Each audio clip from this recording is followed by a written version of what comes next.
Hi guys, Meg show is back in an international break, but plenty to talk about. First, I'm going to introduce, obviously, the amazing Meg, taking the time out to come and join us, bless her. Meg, how are you doing this evening?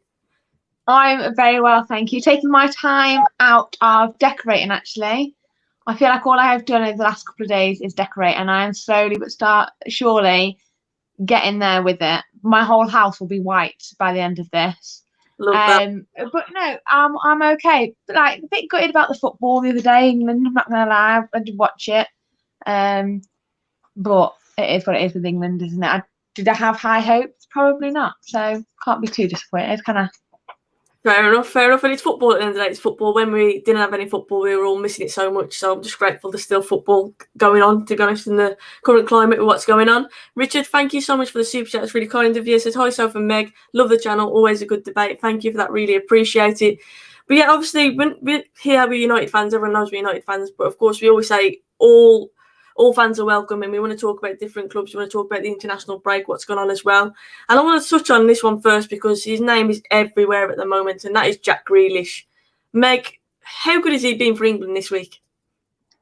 There's that little clip. Have you seen about? I think the England Twitter retweeted it saying, "What is art?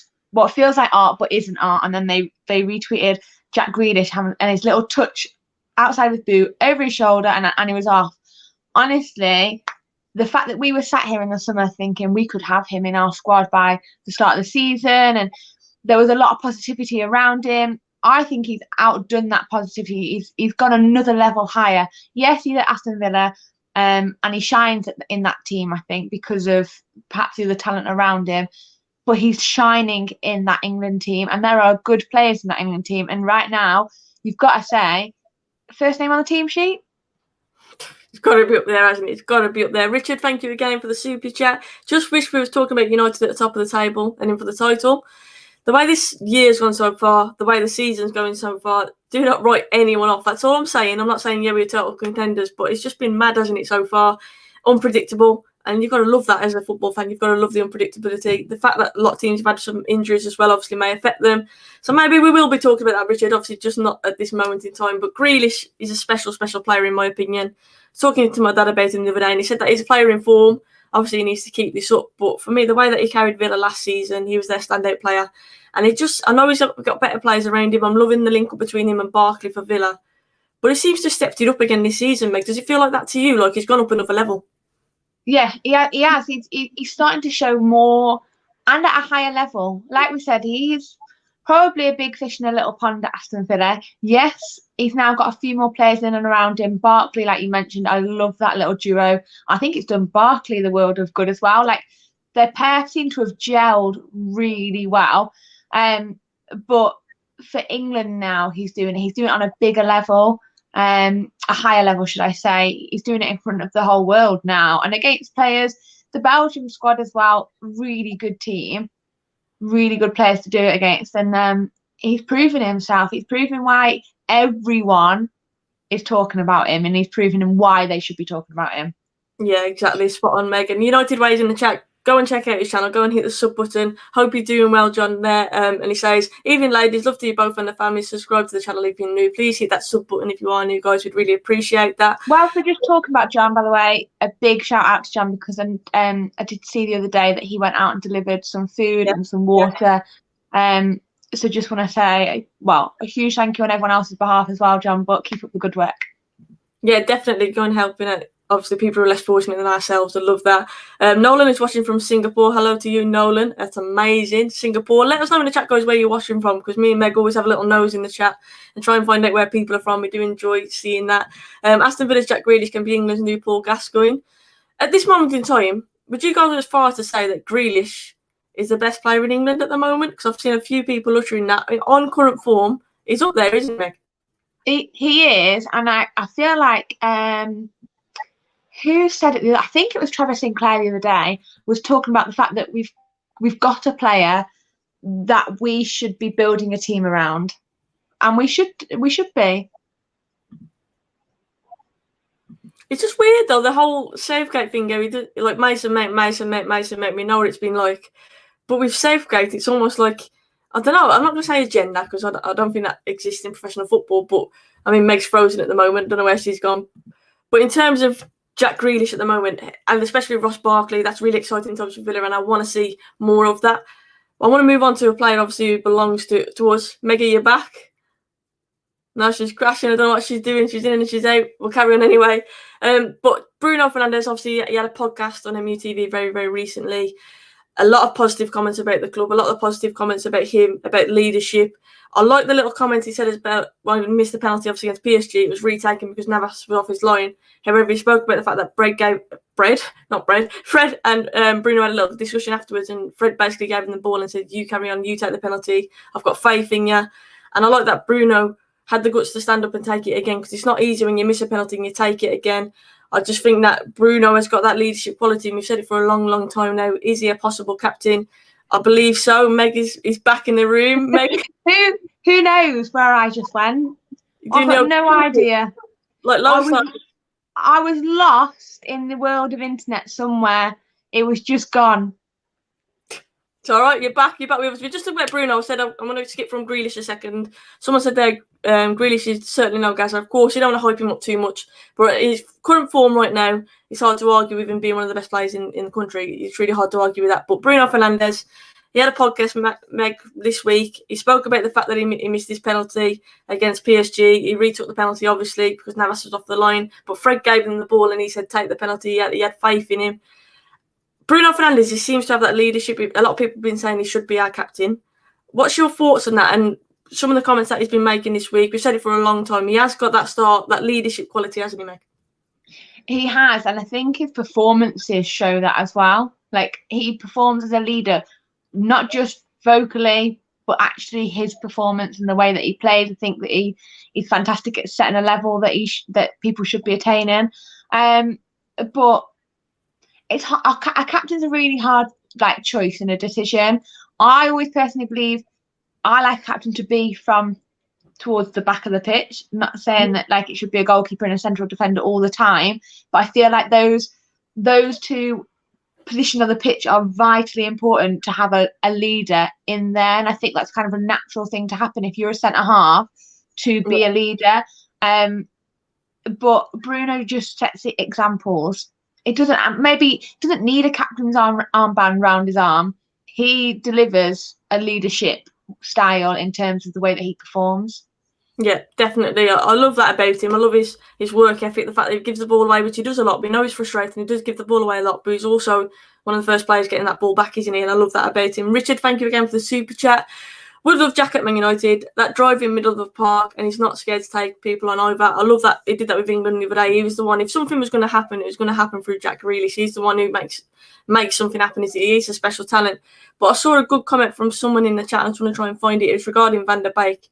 Obviously, we talk about get Jack Grealish in, but Van der Beek is nowhere near at the moment. He's not starting, and you're thinking, what has he got to do to start? And Jack Grealish, is that going to be another Van der Beek situation where we're signing players that aren't a high priority? I mean, Meg, Van der Beek, do you think he stands a chance starting against West Brom?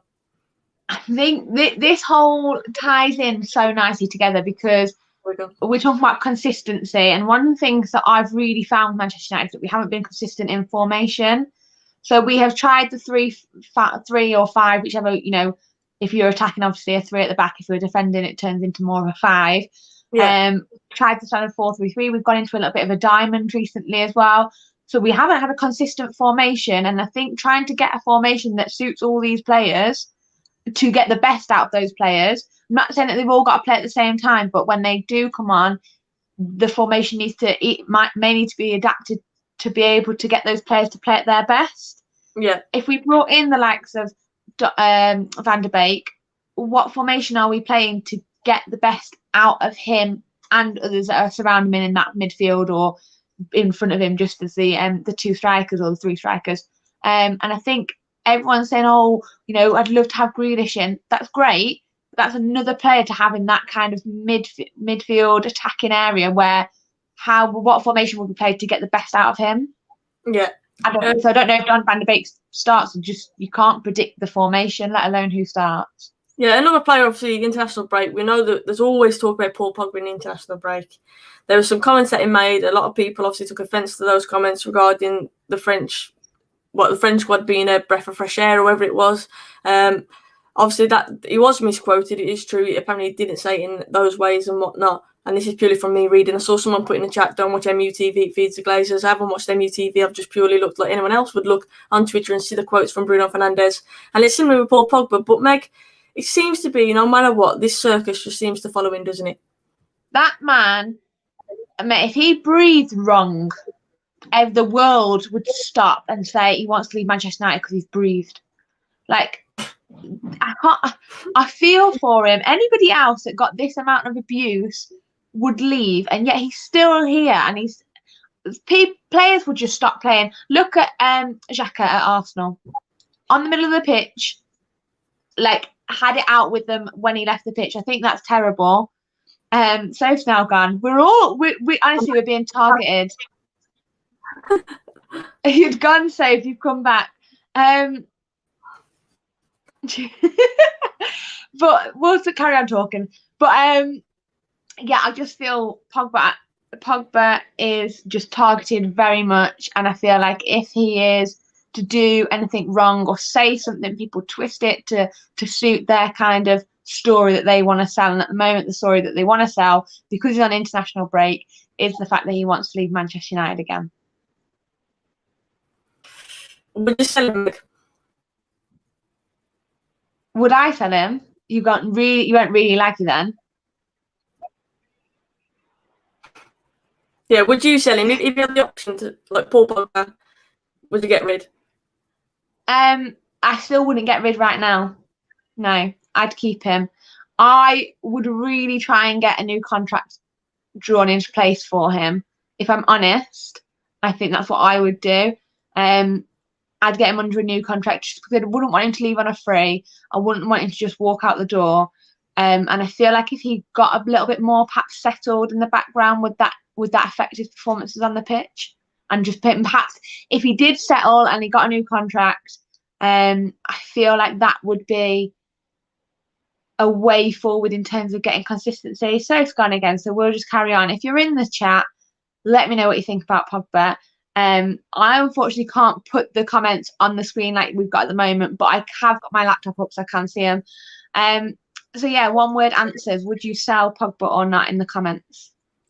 And I don't want any reasoning, just put yes or no. Just put yes, no, and we'll see what it comes out with better. Yeah, StreamYard's acting so weird. We're like moving around on my screen. I have no idea what's going on, but I can see the comments still. I was more frozen in the Arsenal backline then. I don't know what's going on, but hopefully I'm back with it now. I think it's StreamYard that's messing up because we're moving around at the bottom. I don't know what's going on, but I'm here. Richard, okay, well, I'll explain. So sorry, in the comments, we're having either a yes to sell him or a sell, and a no to keep him. And I'm not having any reasoning. I just want to clearly see which side we're sitting on at the moment. You know, it's weird with Paul Pogba, isn't it, as well? Because it seems so reactionary. Like, if he has a bad game, like we see with Ollie, people get on his back straight away. You've already mentioned that if he breathes in the wrong direction or wherever it is, like, people are on his back. And I feel for him in that sense. But at the same time, as a fan, I'm just so sick and tired of seeing Paul Pogba's leaving rumours, or Paul Pogba is unhappy, or Paul Pogba's a virus in the dressing room. Like, I just want Paul Pogba to play football and show us what he can do. And it just feels like at the moment there's other things that get in the way. And it's so frustrating. You have to be honest and say, right now, does Paul Pogba get into the starting 11? And for me, doesn't. Richard, thank you for the super chat. He says, I judge the players on what they do on the pitch and not off. It's not any business. No wonder players live in a bubble. Very true. And that's what I mean. I'm judging Paul Pogba on the pitch right now. And for me, he doesn't break into that starting lineup, does he, Meg? I think if you're judging him purely on that, any issues aside, Paul Pogba right now, he's sub, isn't he? Yeah, like I'm sat here saying, you know, I want him to have a new contract because I feel like it would perhaps settle him a little bit more. Perhaps it would keep him out of the attention for a little bit. Like he'd have a new contract, but that doesn't mean I'm going to sit here and say that he's the best player at Manchester United right now. Currently, do I think that he's probably on paper one of our best players? Yes, but that is the difference. I will defend him still. Still feel like he has got something to give to Manchester United. I don't feel like this relationship is finished. Mm-hmm. But I'm also very conscious of the fact that right now, do I think he should start? Probably not. I would put Van der Beek in. Van der Beek, like, he must be scratching his head and thinking, why on earth did I join this club? Because he's come from Ajax, obviously, a football playing team, playing really well, scored for Netherlands as well. He just needs to break into that starting 11, and at the moment it's just not working for him, and I hope that we do find a space for him, because I think from what I've seen of him, I really like him. I think he's a very technical player, always got his head up, always trying to pass forwards, very rarely gives the ball away, just a really tidy player, and I want to see more of him, and hopefully we do get to see more of him. I saw George is basically, even as I naturally here, is saying about the media and being scapegoat and whatnot. I want to talk about Marcus Rashford. Marcus Rashford, obviously a player that you all know I absolutely adore. But he's known this season for more what he's done off the pitch, of course, and he's doing amazing things. He's explained today that he's releasing books, isn't he, to help children to encourage reading. There was a headline, wasn't there, in the week, Meg, referring to the fact that he bought, I think it was £2 billion worth of property for his family. I've said on the fact that he was campaigning. A lot of people kicked off about it. Some of you saw the headline, but what's your thoughts on that? The media target players like this. We've seen it with Mason Greenwood as well. It's happening at the moment. But now Rashford, so many positive things, hasn't he, this year? He has, and I feel like it's just media trying to sell a story. Like, they know that Rashford's popular because of what he's been doing off the pitch at the moment, and they're trying to link two stories that really have no correlation. The boys bought 5 houses. Brilliant that he actually sat there and thought, how am I going to invest what I have now for later on, for the future? Okay, that is something that he wants to go into. That's something that he wants to go into. Person can have many different strands and many different things going on at one time. Just because he is campaigning for one thing doesn't mean that he's not doing something else. He's obviously playing football. He's making a living. And therefore, for me, he's just spending his own money. Does it matter that he's now campaigning for free school meals and more, should I say? Absolutely not. The fact that they've sold those two stories as a single story is just disgusting, in my opinion. It should read something along the lines of footballer prepares for future, or a footballer invests wisely in future, because there is obviously, he's going to finish football at some point. He can't play football forever, and he's sat on a ton of money. Obviously, footballers get very well paid. Why can't he spend it? And not being funny, if I came into money like that, I would be looking after my family as well. And I'm sure most people would in the chat would agree with me. If you come into somewhere, you have a right to obviously protect your family, put your family up. Why not? What's the point in working hard if you can't spend money? That's like saying you can't go to Tesco and buy myself a meal deal then, because that money needs to be going to children's dinners. It doesn't make sense. That headline is just completely derogatory to everything that he's been doing. And yeah, really negative. And also the fact that I think Phil Foden did a very similar thing. He bought a house for his mum or something like that, and it was in a completely different light. That headline was completely different light, and that's where the race agenda comes into it. And we mentioned Paul Pogba as well. It's just such a sad thing that the media go after players, and that's not even the way that they do it. Because Rashford, like I say, he's been the ultimate role model this year, Meg, hasn't he? When you think of a role model and what footballers should be, Rashford has done that this year. Yeah, on and off the pitch, hasn't he? He's performing. I love the fact that he did it against PSG again, and it was it's obviously a really similar time to what he was doing when he was campaigning. People saying he can do it just on and off the pitch. So yeah, I just think he epitomises everything that footballers probably should be at the moment, because they are role models, they are heroes of children, because that's what people like children look up to. Everybody wants to be, well, not everybody, should I say, that's wrong. A lot of people, children or young people, look up to football because that's what they want to do when they're older. And he's really setting the standard about on and off the pitch duties. He's got this. I don't know if anybody's watched the All or Nothing Spurs documentary, and how they talk about players in the community, and you can see them go out and do different things. I don't know whether I'd like an All or Nothing of Manchester United. I'm such a nosy person that I probably would, because I'd love to know the ins and outs of it. But it's nice to see that footballers are doing things to perhaps help the community, and not just be a social media star. Yeah, I completely agree. Richard said, but we'll sell him. The right offer came in, and we get Jack and maybe Kante from Chelsea. I was referring to Pogba there. We could replace him with maybe a Grealish or a Kante. Definitely, well, was it 54 million? That we apparently rumoured that Pogba's name valued at. And Richard, again, thank you so much for this. Really kind. He says footballers work hard to get top of football. It's not like Rashford is not helping others. Exactly. Joy has made you disappear to nick some of our Wi-Fi. We're both in and out at the minute. I don't know what's going on. And then Rocco said, ridiculous from the media, good for him investing, and it's his private life anyway. Marcus is a top player and a top human being. Completely agree with that. Well, we've been talking about England for so long, Meg, and it's been so boring. I shouldn't say I hate watching England play, but let's just say it doesn't entertain me. I just think it's so boring, especially when we've got the likes of Rashford not playing, Sterling not playing. I just think we lack a lot. And we're just really, really boring, too defensive to watch. We can finally start talking about Manchester United again, about the Premier League coming back. West Bromwich Albion makes our next game. How are you feeling going into that one? Bear in mind our last game we beat Everton. I mean, if you're going off the back of the Everton win, then you should be feeling ecstatic about going into something like a West Brom game, because it's another game really that we should be sat here confidently saying that we beat them. But obviously we've had this international break. After the last one, we played Newcastle, and yes, we conceded in the first 4 minutes, but then we went on that run of, the only one we lost was Başakşehir. So we started on a good step when we played Newcastle. I want to see the same against West Brom. Yeah, I think for me, so it's all about how we start, isn't it? It's how we start the game. If we're slow and lacklustre, we struggle to seem to get going in the game. I think it's a bit of starting quickly. Tellez, I believe, is going to be back.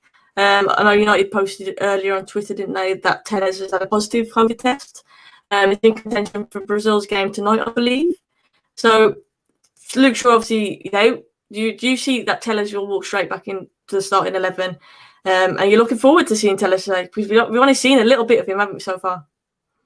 Yeah, and that little bit was very good. I got quite excited from that very little bit. Because he's got a left foot ping on him. Some of the crosses, I can't wait to see some people attack those crosses. I just think they were on point during that game, and like I said, we only got to see a little bit of him. So I would love to see him start against West Brom if he can. I would love that too, and I've already said it. Cavani attacking those crosses. His first thought, isn't it, Tellez? Can he whip it into the box? And Cavani thrives on that. We know that he's a poacher, he's a goal scorer. A lot of his goals come from inside the box, and I'm excited to see that. Martial, Meg, what's your thoughts on him? Obviously, he hasn't scored this season. He had the penalty that Rashford gave to him, but other than that, he's barely had a shot on target, I think, this season. Do you think it's a case where he'll get that one goal and the rest will flourish? Or do you think that maybe it's time to drop him and give Cavani a chance? It's difficult because if I was a forward and I wasn't scoring, you'd want to stay on the pitch so that you can score, but sometimes it can be quite detrimental. But Rashford went through that spell where he wasn't really scoring goals, and then we kept saying like he just needs one to build up confidence. But I actually think Martial did all right in terms of hold-up play against Everton. I can't remember which goal it was, but one of the goals went up to him, and it started it. I think I can't remember, but like there's a clip on Twitter somewhere. And he holds the ball up and he feeds people in and around him. So I actually think that he was quite good at doing that. But I do think perhaps with Cavani, we've seen him. He's had a couple of goals in international break. He's a poacher. He's in the right place at the right time. He's in the box, and he's always finds like a yard of space. Difficult. I don't know, and I can't call it. Personally, I've got to be honest and say Martial, I know he hasn't scored in that, but it's his link-up play, especially with the likes of when he does little 1-2s with Rashford in and around the box. He's an intelligent player, and I do think his link-up play is very good, and he offers us that. However, Cavani, like I say, scored against Everton.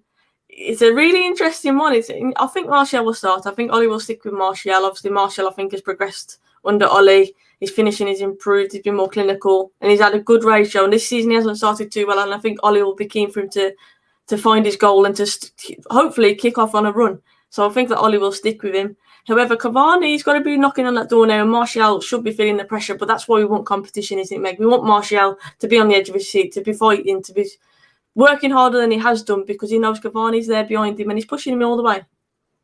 Yeah, you don't want players to get too complacent. Like, you don't want players just rocking up knowing that they're going to start. I like a bit of competition in between places. If you're good enough to start, then and you're playing well, then you'll play. Even if there is competition, if you're playing well, then that's your opportunity to play.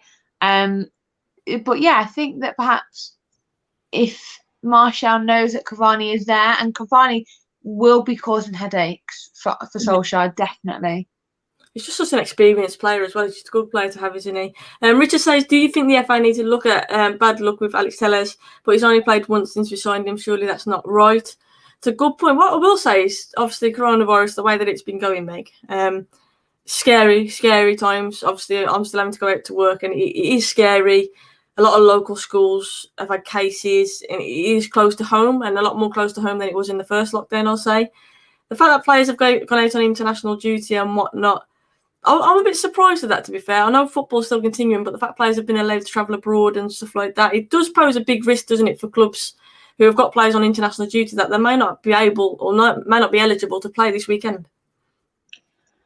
Yeah, but I also think with the amount of money that comes from football and the investment, that if you're going to put football on and keep it on, that really there should be tests available, the bubble, the isolation in terms of squads. So they should have probably been tested before they've gone.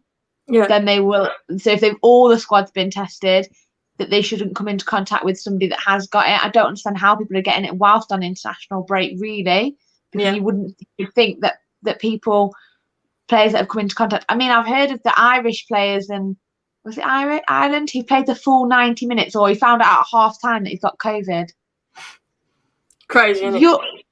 I don't understand how that has been allowed to happen. Surely you would have been tested, isolated in your bubble, and not come into contact with anybody else, and then go and play football.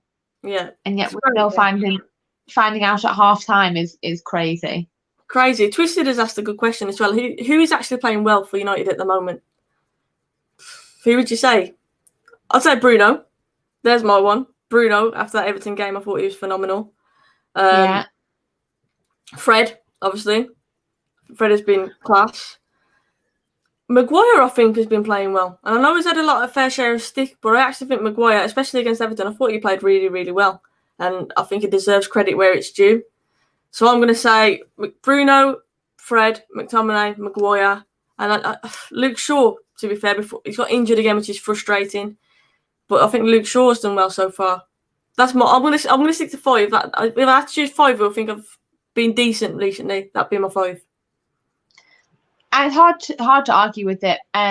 With you really on those. Someone did put De Gea in the comments, and he was one that I thought, has he made that many mistakes? No, and it's very obvious when a goalkeeper makes a mistake, isn't it? But someone's just put, have you seen the news on Pep? No. Please tell us. Anyone in the chat, let us know what the news is on Pep. I haven't seen the news on Pep. It's such idiotic that play internationals now in the corona. Yeah, I do think it's very risky. I know they've got the procedures in place and whatnot, but I mean, what does that mean? I mean, we've seen. Remember when football started back up and you had subs on the bench sat one seat apart with the masks on, yet they're both about to go on the pitch and compete with no masks on. It just doesn't add up for me. Cameron Moore said, Mr. Hayes has been pretty good this season. Completely agree with that. Thank you for the super chat. He has been good this season. Especially, like I say, last season he had a lot of stick, a lot of questions, especially with Henderson coming back on whether he'd be our number one. And again, competition for places has paid off because he has really, really improved. But Meg, we're going to have a guess of who we think is going to be playing against West Brom, what the lineup is going to be. So I'm going to say De Gea in goal. I think that's pretty much nailed on. One right back, Lindelof and Maguire centre backs for me. I don't know though. Are we going to go with 5 and play Tellers as a wing back? This is the whole consistency thing, though, isn't it? Because what formation are we going to throw out this week? Like, what the whole thing with Manchester United is about consistency. How can you get consistency when you keep swapping and changing? When was the last time that we had And I'm not saying you have to have the same 11, but how are you going to have form consistent relationships and consistent performances when you keep swapping and changing the team? Yeah, I agree. And the formation alongside the team. I mean, we do throw up these good performances. You look against PSG. Do I think the 0-0 against Chelsea will be a bad result? No, I actually think in the long run that won't be a game that we look back on and think we should have done better on that. That's fine. I'll take the 0-0 against that one. We're throwing a 5-2 out, and then we lose against other teams that we shouldn't lose against, and that's consistency, isn't it? But yeah. The formation thing for me, I feel like Ollie perhaps doesn't know the right formation to get the best out of his team at the moment. Yeah, I think for a game like West Brom, you'd want us to, obviously we'll have more of the ball, you'd think, and I think I'd want to see a more attacking lineup. I don't expect West Brom to come at us. I think they'll do what the blueprint at Southampton, where they're sitting and they try and counter attack on us.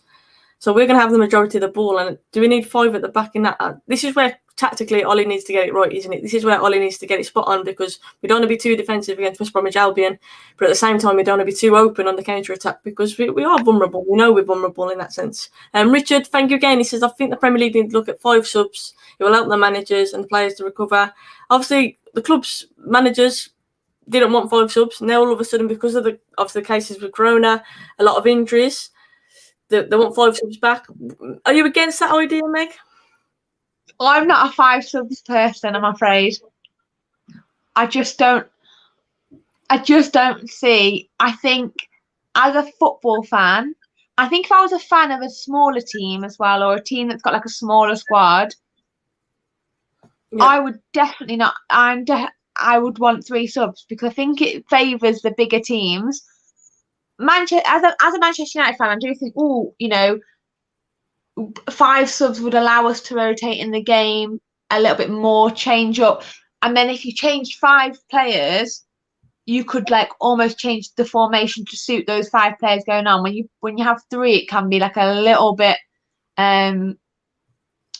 You might want to swap players, but then you won't be able to put loads on to change your formation. Whereas with 5, that's half your outfield team. Yeah. But I'm just not a 5 subs kind of person in terms of her being a football fan. Yeah. Callum Moore says Alex Tellers' situation is getting on my nerves. Looks decent, but he's only played 60 minutes for us so far. We'll probably see Brandon Williams at left back. We haven't seen him for a while though, which should have never happened. I think Tellers will come in. I really do. I think the fact that United have released that statement today as well, I think Tellers will come straight in. I really do. But the question is he going to be a left back like we're talking about, or is he going to be a left wing back? I think he's better used as a left wing back, if I'm honest, because of his delivery, like we've already mentioned, when he's higher up the pitch and he can whip those balls into the box. But the question is who's going to be that other centre back? Is Tuanzebe maybe going to come in? Because obviously Luke Shaw isn't going to be there as the left centre back. Thank you for the super chat, Karen Moore. Appreciate that. A lot of people saying 5 subs are better for us. Faye says, imagine playing 5 in the back against West Brom. Exactly, but I wouldn't be surprised. But you might not play 5. You might end up, you play a 3 and then your holding midfield person kind of slots in. So they would drop back and then you have a back 4. So you can still keep your wing backs higher. Yeah. So if say you were getting countered, you wouldn't be like, all 5 got to come charging back. That's where you need a disciplined holding midfielder, because that person kind of drops in to create that 4. Yeah. So you'd still end up with 4, and that's only when you're getting countered. And I don't think we'd sit with 5 at the back personally. Darren says West Brom will not sit back, they'll have a go. I have no doubt about that, but I think for them it'll be more on the counter attack. I think they'll try and stay compact, and then they've got pace on the counter attack. That's obviously they've got their players back. I know they've had a few players out recently as well, but they've got some pace in attack definitely, and that's what I mean. We can be vulnerable to that. I mean, that goal, I don't really want to talk about it, but that goal where Matic literally left Demba Ba stood on the halfway line to do whatever he likes, it proves how vulnerable we are. Anything can happen. And I just think it'll be a case where we have more of the ball, hence what I'm saying West Brom will be be compact and we'll struggle to break them down. I can see that happening already, which is why we need to start quick. And that's why we need a bit of width as well, Meg, which is why I think the wing-backs, even though people say it's a defensive formation, I actually think it allows us to have a bit more width, which I think we struggle in games like that. Richard, thank you again. He says, I thought the diamond works well for Ollie. He just needs to get Fred and Van der Beek because they bring the press and that wins games. Yeah, the diamond did. I don't think it can work for every single game. We've mentioned we need to be able tactically, Ollie needs to be able to mix it up.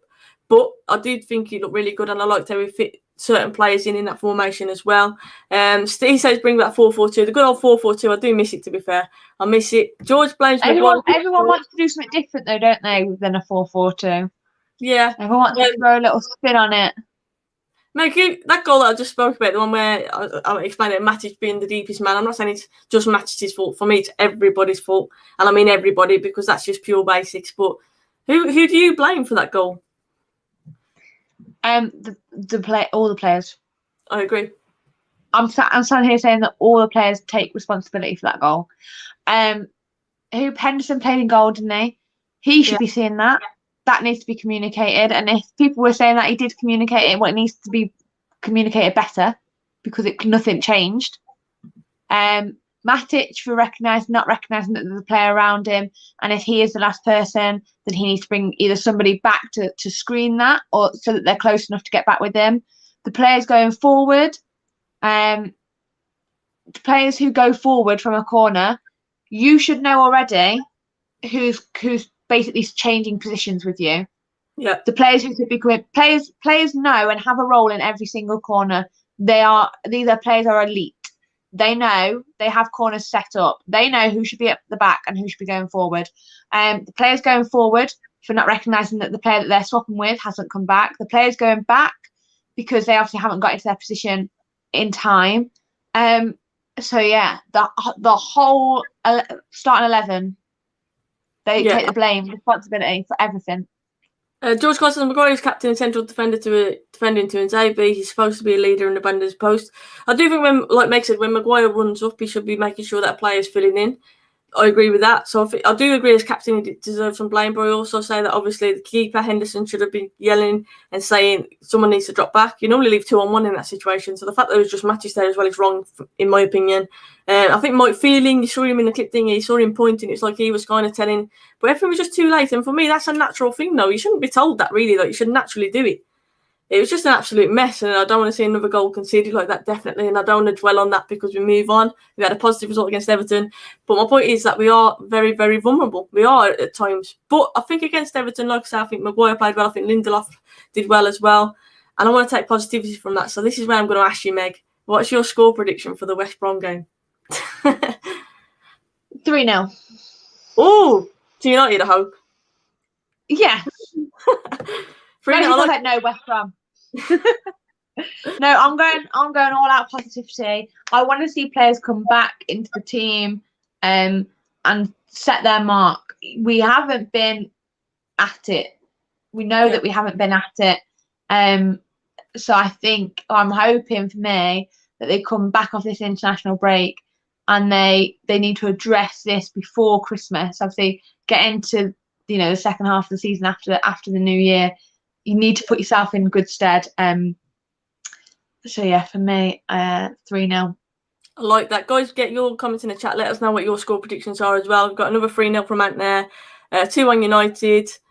West Brom win from Twisted. Hopefully you're not right, but motivation coming back from an international break is always a risk, isn't it? 1-1 there. We've got a 3-1.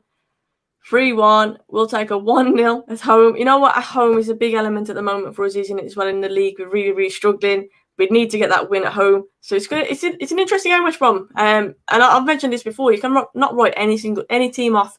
I mean, not when they're coming to Old Trafford and playing against United. It's like a cup final for anybody.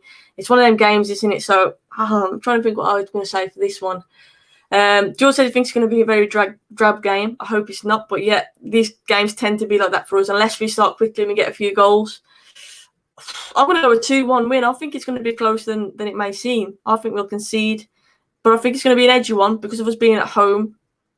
But I think we'll hang on at the end and we'll win 2-1. That's my prediction. a 2-1 win to United. I think it's going to be a tight one, but I still do believe we'll get our first home win. Can we talk about Cavani? I know we all love Martial. He had good stats last season, but should really be leading line for us. I don't think he has hunger and goals for movement of Aguero, Lewandowski or Kane, etc. We have discussed him a little bit, Meg. We said that Cavani's obviously knocking on the door in terms of Martial. I still think Martial will start against West Brom, but I do think sooner rather than later that change needs to be made if Martial doesn't find his feet and doesn't find the net soon. Would you agree with that, Meg? Yeah, but I also don't think that Martial is the same player as Kane, Lewandowski, Aguero. I think, and I don't think that Cavani and Martial, although I would say that would be the natural switch. So if you put Cavani in, you take Martial out. But I actually don't think that they are the same player either. Yeah. I think Cavani likes to have service to him in the box, whereas I think Martial would be happier to come and get it. And we've seen Martial run at players. Don't tell me that he's not scored. When he's coming in from as he look at the goal on the left-hand side, and then he's coming in and he's sending it far post. We see that with him. Do I see Cavani taking it and then running at players? Probably not as much as Martial. But Cavani is that player in the box, and like I've said, at the right place, right time. He gets a yard of space, clever movement off him. So I don't perhaps think they're the same kind of player, although they are the two that you would naturally switch. Yeah, I agree. Richard says, I think we'll play as lockdown to experienced coaches. If Ollie got something, I think you'd see an improvement in the way that we play. I think the coaching staff definitely deserve some criticism. I've definitely criticised on here before. It's not all on Ollie, is it? There are other people who are meant to be helping as well. Thank you for that, Richard. And he also sent me a prediction. He says 3-1 to United, just about though. Yeah, I think we'll concede. But I do think that we're gonna win. I really do. I think we're gonna get our first home win, which is really, really important. So regardless of the score, building up to it. Yeah, as long as we win, to be honest, I couldn't care less, as Ollie would say. Now, as long as we win, I'm satisfied. But after the international break, it's always one of them. It's really hard to predict, isn't it? You don't know what players are going to be coming back with coronavirus as well. You don't know what players are going to be negative and available to play, who's going to be eligible. It all depends on fitness after that. So, yeah, fingers crossed that our players do stay fit. We can put a strong 11 out. And like I said, I do think we'll get the win. But, Meg, this has been an absolute pleasure. Soph N Meg show is back. It feels like it's been a while, doesn't it? But, yeah, thanks for coming on as always, Meg. Just let people know where they can follow you. You can find me here at Megan Can with an underscore. I also just want to say, and I don't know because I can't see the comment all the way at the top, but I'm pretty sure that one of the first comments we had talked about Lauren James and being called up for the first senior camp with England, Manchester United player. And if you haven't, I'm going to divert all your attention to the Manchester United women's Twitter page. You need to go on there because you need to go and see Tobin Heath's goal from the weekend because it was a rocket. If you haven't gone and seen it, it was a beautiful goal, and that's what we're putting out for Manchester United women at the moment. Sitting top of the league, by the way, for anybody who doesn't know. But yeah, you all need to go and check that goal out. Yeah, it was a great goal, to be fair. And I like the high press, the fact that we won the ball back high up the pitch in order to get that goal as well. And even though City went 2-0 up, I'll be honest, watching it, I didn't think we were ever out of the game. I felt like we were always in the game. And yeah, great goal by Heath. And Lauren James, as you know, my favourite player for United ladies, gave a little shout out to hairdryer treatment. I put the clip on Twitter. Love her. So I think she's class, and I couldn't be happier for her. I just hope she takes the opportunity now. She's given time to express herself because I think she's a game changer. She's an absolute beast, and she's just such a special player. So yeah, I'm really buzzing for her and that. I'm buzzing for the ladies as well. A good draw. I think it's a good draw against City at the weekend. And like I say, they never seemed out. Okay, so we've got them again on Thursday. For anyone who is interested in watching it, we will also be talking a little bit more about the Manchester United women's team and where they are at the moment. Someone just put Reece's brother. Yes, Reece James, who plays for Chelsea, is Lauren James' brother. Yeah, it's true, but she's a great player. And honestly, guys, I know we felt down about the men's team and that for a while, but watch some of the ladies' games. Honestly, they're a breath of fresh air, lingering near the top of the table, at the top of the table. They're thereabouts. Tough run of games coming up, so go and definitely give them support. Really entertaining, good to watch, and people fighting for the badge, which is what I think everyone wants to see, isn't it? But guys, if you are new, please do hit the sub button. A big thanks to Meg again for coming on. Thank you to everyone in the chat. Thank you for all the super chats. Really do appreciate it. It does mean a lot. We're now at 14.1k, I believe. Let's get us to 15k. Please hit that sub button, guys. Hit the like button as well. If we have missed you in the comments, I promise you we do check afterwards. So just drop a comment on the video and we'll reply to you there. We'll be back on Thursday now. We've got Greg Rutherford on. Should be an amazing, amazing show. I'm buzzing for that one. It's Greg's birthday today, but coincidentally, by the way. So go and wish him a happy birthday. But he's a massive United fan. Got a lot of things to talk about, obviously. Won a lot of medals, and I want to discuss that. But all round just a good guy as well. So hopefully you'll be here to watch that one. But that'll be 6 o'clock on Thursday and we'll be there with Greg. But until then, guys, keep smiling, stay positive, and we'll speak to you very, very soon.